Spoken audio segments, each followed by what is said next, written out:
Kalau UMKM itu diwujudkan bantuan modal dan bantuan promosi. Waktu itu Pak, kan belum banyak aplikasi waktu itu. Maksud saya konkretnya bentuknya.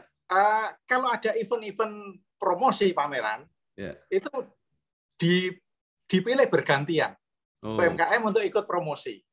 Nah, ketika masuk forum promosi kan dia marketing di situ, bisa meningkatkan penjualan. Itu lalu ada bantuan modal. Promosi yang ada di Kudus atau di luar Kudus, Pak? Di luar Kudus juga, Pak. Ada yang di Jakarta, bahkan ada yang di luar negeri juga ada. Di Jawa Tengah banyak gitu. Di Jakarta sering.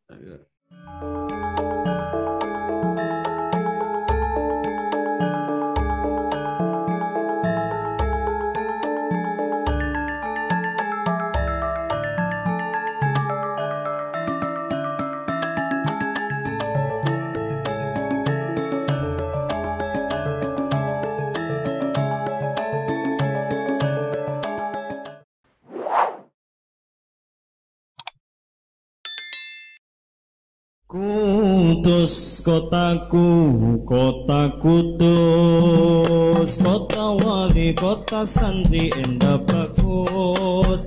Menara dhuwur ana ing tengah-tengahe kutha, tinggalane para wali lan ulama.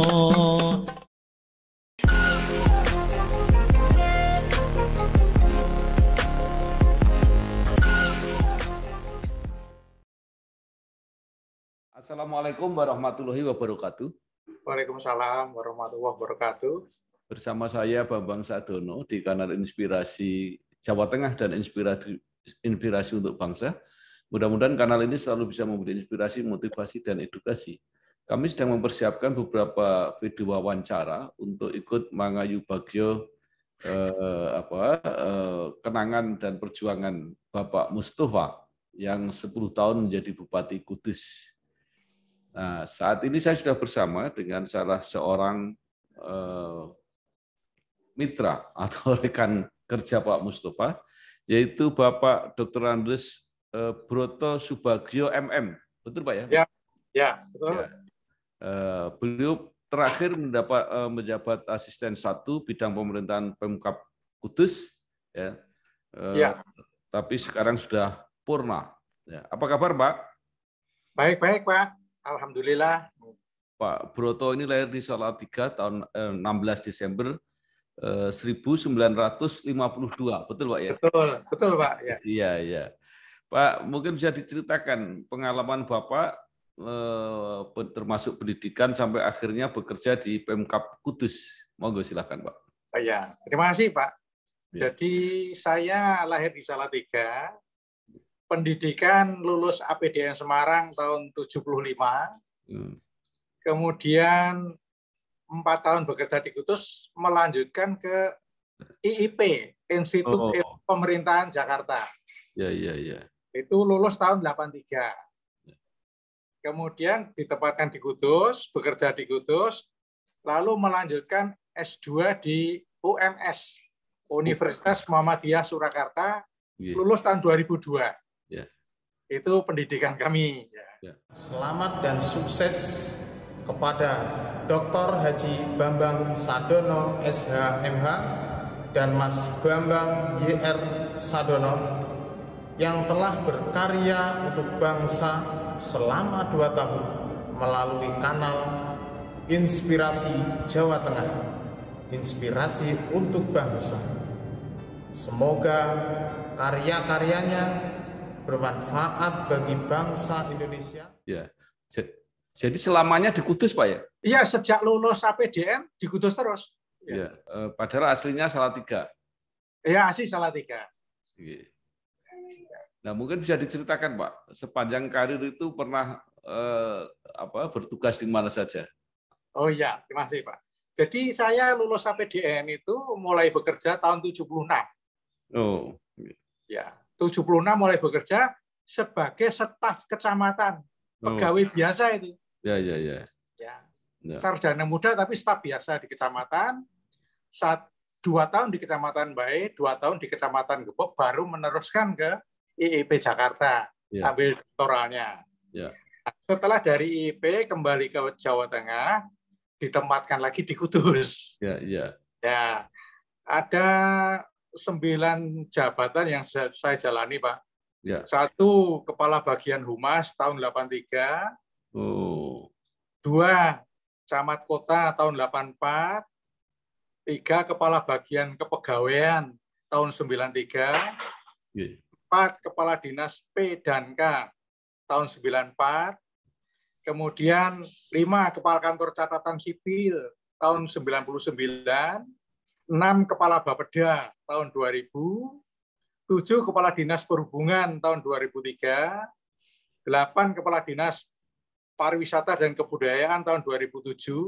Dan yang ke-9 Asisten 1 Pemerintahan tahun 2009 sampai pensiun, Pak. Jadi ketika Pak Mustafa menjadi bupati, Bapak langsung asisten, Pak, waktu itu, Pak? Belum, Pak. Saya masih Kepala Dinas Pariwisata. Ya. Pak Mus itu beliau kan mencalon bupati tahun 2008. Ya, betul. Nah, saya hampir pensiun itu. Sudah hampir pensiun. Sudah hampir pensiun. Nah, Pak Mustafa rawuh menemui saya, wawancara, ngomong-ngomong, menyatakan minat jadi bupati. Ya lah. Baru setelah itu ya dari 4 calon tuh yang datang ke rumah saya cuma Pak Mustafa. Ya berarti yang 4 calon tuh yang serius ya cuma Pak Mustafa. Saya Hadi Supono, ucapkan selamat dan sukses pada Bangsa TV yang bulan Mei ini kita berusia 2 tahun. Pak Bambang Sadono dan Pak Bambang Sadono Junior semoga terus sukses mengelola kanal YouTube Inspirasi Jawa Tengah, Inspirasi untuk Indonesia, dan terutama televisi bangsa. Mudah-mudahan Bangsa TV tetap mampu mengawal perjalanan bangsa Indonesia menjadi lebih baik. Ya. Nah, kemudian padahal Bapak sudah hampir pensiun. Ketika Pak Mustafa, sudah hampir pensiun, Pak. Pak Mustafa jadi diperpanjang gitu, Pak, kira-kira. Iya. Pak Mustafa jadi, setelah jadi ya Pak Mustafa bilang begini, Pak Broto harus bantu saya. Ya, Pak Broto minta jabatan apa? Pak, saya itu tidak minta jabatan, saya di mana-mana siap. Saya sudah menjalani 8 jabatan kepala dinas. Di mana-mana siap ya. Pak Broto harus dekat dengan saya. Monggo, saya siap saja di mana saja. Lalu saya ditempatkan di Asisten 1. Nah, waktu itu Pak PNS kan pensiun tahun umur 56, Pak. 56, betul. Ya, pensiun. Nah, saya diperpanjang 2 kali. Pensiunnya tahun 60, Pak. Jadi 60 tahun, Pak. Tahun 60 tahun 2012. Ya, 60 tahun berarti, Pak. Iya, 60 tahun saya pensiun. Bekerja 60 tahun, ya. Iya. Tapi tidak sempat mengalami Pak Mustafa yang periode kedua kalau gitu, Pak. Enggak sempat. Saya hanya mengawal 1 periode. Nah, menurut Bapak apa yang kira-kira 1 periode itu yang dilakukan Pak Mustafa waktu itu? Menurut saya, karena saya membantu beliau di Asisten 1, yang membuat saya terkesan itu Pak Mustafa itu tahu detailnya dan mempelajari detail. Dan menurut saya pemimpin seharusnya begitu, tahu detailnya. Jadi artinya ya tidak bisa dihapusi anak buah, tapi juga bisa mencarikan solusi. Tidak asal pokoknya itu bisa kan, tidak bisa begitu. Nah, kemudian karena saya mengenal tahun 2008, lalu jadi Pak Bupati, kepemimpinan yang saya perhatikan beliau itu waktu periode pertama itu saya juga menyarankan, Pak, yang penting itu diperhatikan kepentingan rakyat. Ya, akhirnya beliau selama periode pertama tidak membangun bangunan-bangunan yang fisik monumental, Pak. Tapi mengarah pada kebutuhan-kebutuhan rakyat. Nah, saya mendampingi beliau untuk itu, gitu.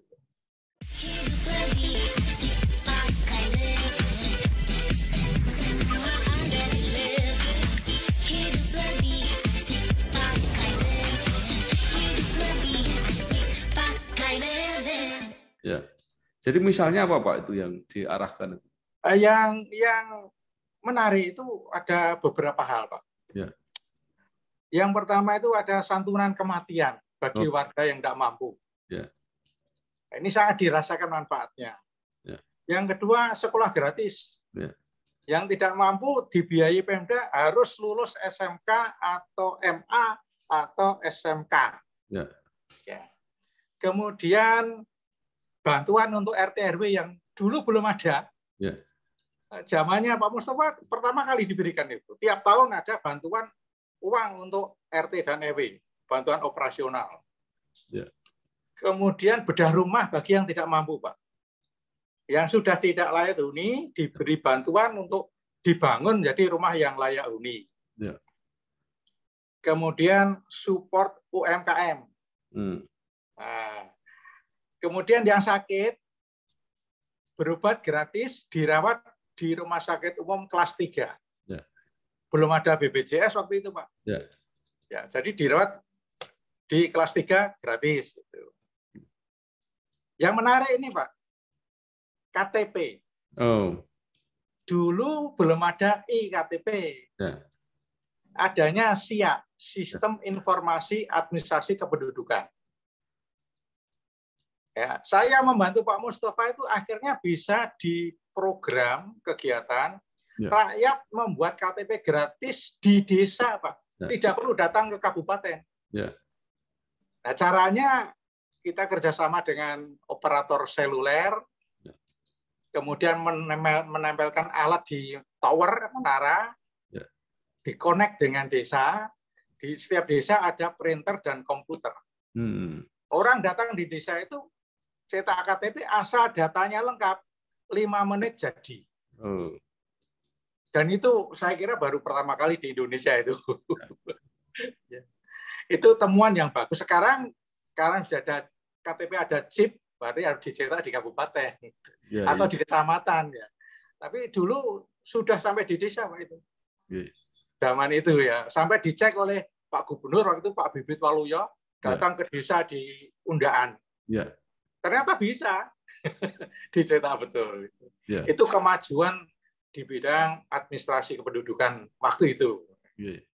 Saya, Sasongko Tejo, mengucapkan selamat ulang tahun yang kedua kepada Bangsa TV dan kanal YouTube Inspirasi Bangsa dan Inspirasi Jawa Tengah yang dikelola oleh Bambang Sadono, wartawan senior.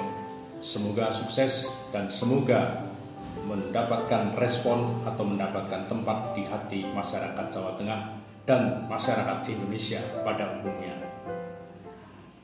Nah, yang terutama yang UMKM tadi, Pak, itu apa? Aplikasinya seperti apa membantu UMKM itu? Kalau UMKM itu diwujudkan bantuan modal dan bantuan promosi. Waktu itu, Pak, kan belum banyak aplikasi waktu itu. Maksud saya konkretnya bentuknya.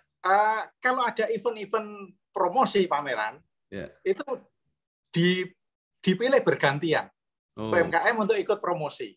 Nah, ketika masuk forum promosi kan dia marketing di situ, bisa meningkatkan penjualan. Itu lalu ada bantuan modal. Promosi yang ada di Kudus atau di luar Kudus, Pak? Di luar Kudus juga, Pak. Ada yang di Jakarta, bahkan ada yang di luar negeri juga ada. Di Jawa Tengah banyak gitu. Di Jakarta sering. Lalu caranya memilih gimana, Pak? Itu kalau yang dikirim ke luar negeri apa enggak menjadi keirian yang lain gitu? Itu diseleksi oleh teman kami di bagian perekonomian sama asisten 2. Mana yang layak tampil, yang belum layak tampil dipersiapkan dulu gitu. Supaya nanti layak tampil gitu. Nah, ini catatan Bapak ya sebagai seorang pejabat. Lalu kira-kira kalau bagi warga sebagai orang biasa gitu apa yang dikenang dari Pak Mustafa ini? Kalau warga biasa ini, Pak, banyak program-program ketika periode pertama itu dirasakan manfaatnya oleh rakyat kecil. Yang saya utarakan tadi, manfaatnya banyak. Kemudian yang diingat juga Pak Mustafa itu pada saat itu membangun Bendung Logung. Ya, dulu sudah puluhan tahun belum terlaksana, itu akhirnya terrealisasi. Ya menarik juga itu Pak. Waktu itu kan ada juga yang demo menolak. Ya. Ya. saya sendiri sebagai asisten satu sempat disandera oleh pendemo. Oh. Iya. Ya, saya jelaskan itu manfaatnya banyak ya, plus minus lah. Ya. Ya. Setelah melalui beberapa perjuangan, akhirnya jadi Pak Bendung Logung di Jekulo. Ya, ya. Bahkan untuk wisata juga. Ya. Maka ya mungkin baru terbuka pikirannya sekarang oleh para pendemo dulu kan. Ya. Bu, pinjam mobil. Boleh, tapi nanti anterin ibu arisan dulu sama isin pulsa. Transferin buat bayar arisan, terus nanti ambilin cash juga. Pinjam mobil sekali, nantinya banyak.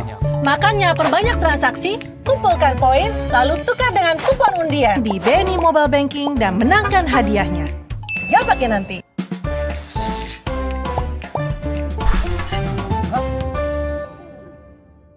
Itu beda dengan pintu air yang perbatasan dengan Demak itu beda Pak ya?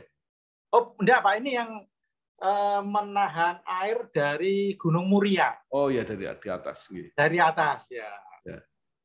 Ya. Kemudian yang mengangkat nama Kudus waktu Pak Mustafa itu ada event Pak. Ya. Di Jember ada event Jember Carnival. Ya. Di Semarang ada Semarang Night Carnival. Ya. Kemudian di Solo ada Carnival. Ya. Kudus bisa loh Pak. Ya. Namanya Kudus Art and Fashion Carnival. Oh. Nah, kalau di lain tempat diselenggarakan siang hari, di Kudus malam hari. Ya. Itu sangat-sangat terkesan bagi masyarakat juga. Karena Kudus kota kecil kok bisa bersaing dengan Jember, dengan Semarang, dengan Solo kan gitu Pak. Ya. Itu juga menarik itu. Sejarah yang menarik itu. Itu apa bukan karena Kudus walaupun kecil tapi potensi ekonominya besar karena pengusaha-pengusaha besar ada di Kudus. Betul Pak. Jadi sebenarnya Kudus itu di samping kota agamis tapi juga kota perdagangan dan industri. Jadi potensinya besar. Kreativitasnya juga besar. Etos kerjanya juga tinggi masyarakatnya. Jadi, nah itu yang dimanfaatkan. Sesuai dengan Gus Jigang itu Pak ya? Iya betul. Iya Gus Jigang betul. Ya. Itu apakah perusahaan-perusahaan yang ada di Kudus yang terutama yang besar itu juga aktif membantu Pak untuk pemerintah?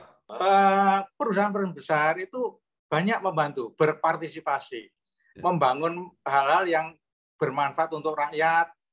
Ya, ada yang memberi beasiswa. Ya itu ya cukup bermanfaat untuk kemajuan Kudus. Kalau dibandingkan dengan daerah lain di Jawa Tengah, apa Pak tingkat kesejahteraan ekonomi gitu, Kudus termasuk yang baik Pak? Kudus termasuk yang baik, terutama ini Pak. Jadi warga Kudus itu tidak suka nganggur. Etos kerjanya tinggi. Jadi kalau tidak bekerja di pabrik, ya dia menciptakan kerjaan sendiri di rumah. Ya. Itulah yang membuat Kudus itu dinamis gitu. Kudus itu kan dikenal sebagai produksi kretek, produksi rokok. Rokok kretek ya. Itu kelihatannya tenaga kerjanya aja dari Kudus sendiri sudah habis Pak ya kira-kira, karena kan mengambil dari daerah-daerah sekitar. Iya, antara lain dari Demak. Ya. Artinya memang nggak ada yang nganggur kalau gitu di Kudus. Sebenarnya boleh dikatakan bekerja semua, Pak. Ya. Jadi tidak bekerja di perusahaannya, dia bekerja di rumah, kerajinan, industri kerajinan rumah tangga, banyak yang begitu, Pak. Ya. Uang bungkus rokok aja dibuat di rumah, jalan ke pabrik. Ya. Itu contohnya, Pak. Saya Mindo Sianipar dengan ini mengucapkan selamat kepada Bangsa TV yang dikomandani oleh Pak Bambang Sadono. Kiranya Bangsa TV bisa melanjutkan program-programnya yang memberikan inspirasi buat bangsa ini. Terima kasih. Merdeka. Nah, kalau menurut Bapak apa saja sebenarnya yang monumental, artinya tadi kan yang dikenang oleh masyarakat, tapi yang membawa Kudus ini dikenal oleh daerah-daerah lain gitu semasa Pak Mustafa? Kalau dikenal daerah lain ya ini Pak, dia sebagai kota industri dan perdagangan. Jadi produk-produk Kudus itu banyak dikenal di luar Kudus. Jadi dari produk industri dan produk perdagangan. Seperti industri konveksi itu sampai ke luar Jawa. Produknya di Kudus dipasarkan di Pasar Kliwon. Dan produk makanannya kan juga terkenal, Pak, jenang. Oh iya, itu sampai ada teman-teman yang dari luar Jawa datang ke Kudus hanya untuk makan garang asem. Ada garang asem, ada sate kerbau, ada soto Kudus, macam-macam. Artinya menggunakan nama Kudus kan jenang Kudus sama soto Kudus. Iya. Jadi saking terkenalnya gitu. Iya. Nah Pak Broto, sekarang Pak Mustafa kan sudah tidak di Kudus dan menjadi anggota DPR. DPR, ya. Bagaimana hubungannya dengan masyarakat Kudus sampai saat ini? Kalau Pak Mustafa itu kan punya link dengan Partai PDI Perjuangan. Nah, mestinya beliau bisa menggunakan link itu, pengurus cabang Kudus sampai ke bawahnya itu kan kader-kadernya. Itu bisa mestinya kontak dengan masyarakat lewat link PDI Perjuangan kan gitu, Pak. Artinya kalau dengan masyarakat biasa gitu, beliau masih sering ketemu, masih sering bergaul gitu atau seperti ketika beliau datang di Kudus masih bisa ketemu dengan warga Kudus, masih bisa.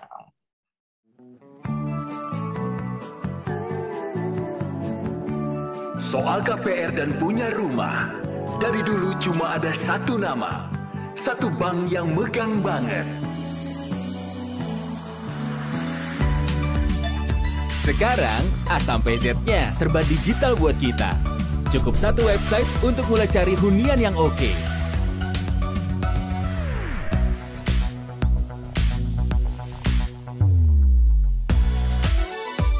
Lagi sesibuk apapun, cukup satu fitur ngajuin KPR online.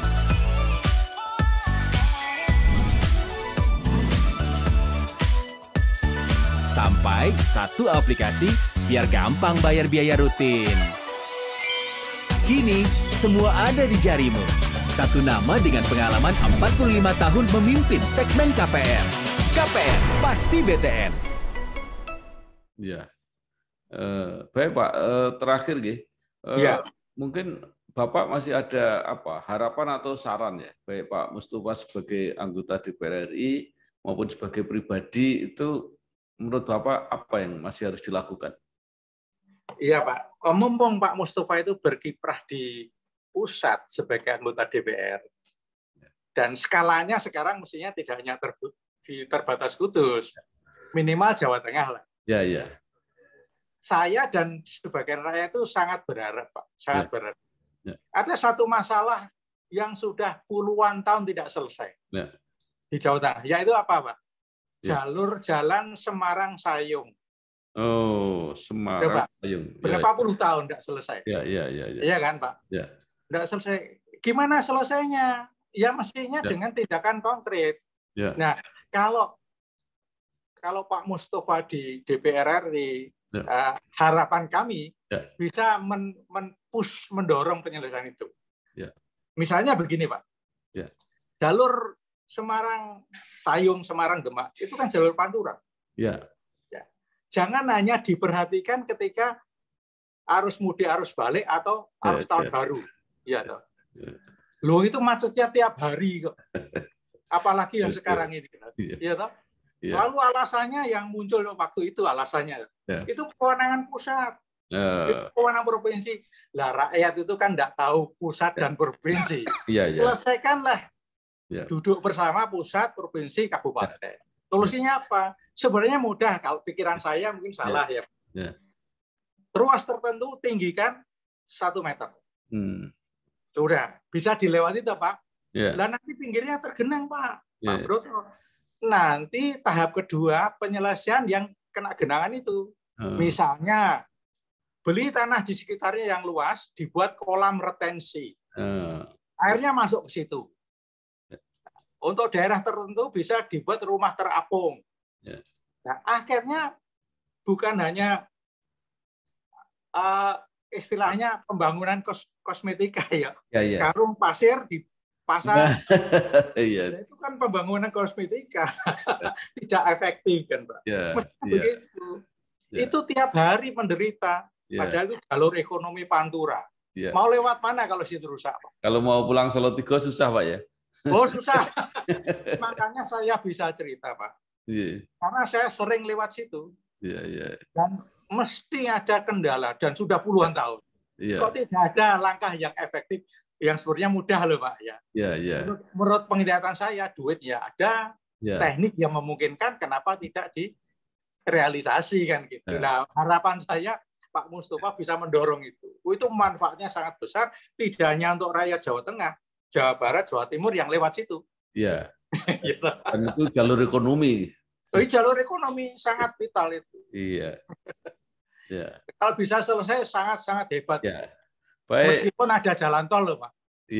Ada jalan tol itu kan tetap dipakai. Jalan tol itu kan yang langsung jarak jauh. Jauh, betul. Baik, terima kasih sekali Bapak Dr. Andes Broto Subagio, MM, mantan asisten 1 bidang pemerintahan pemerintah Kabupaten Kudus, yang banyak menyampaikan aspirasi dan saran. Mudah-mudahan terwujud. Terima kasih Pak. Amin. Saya Assalamualaikum. Assalamualaikum warahmatullahi wabarakatuh.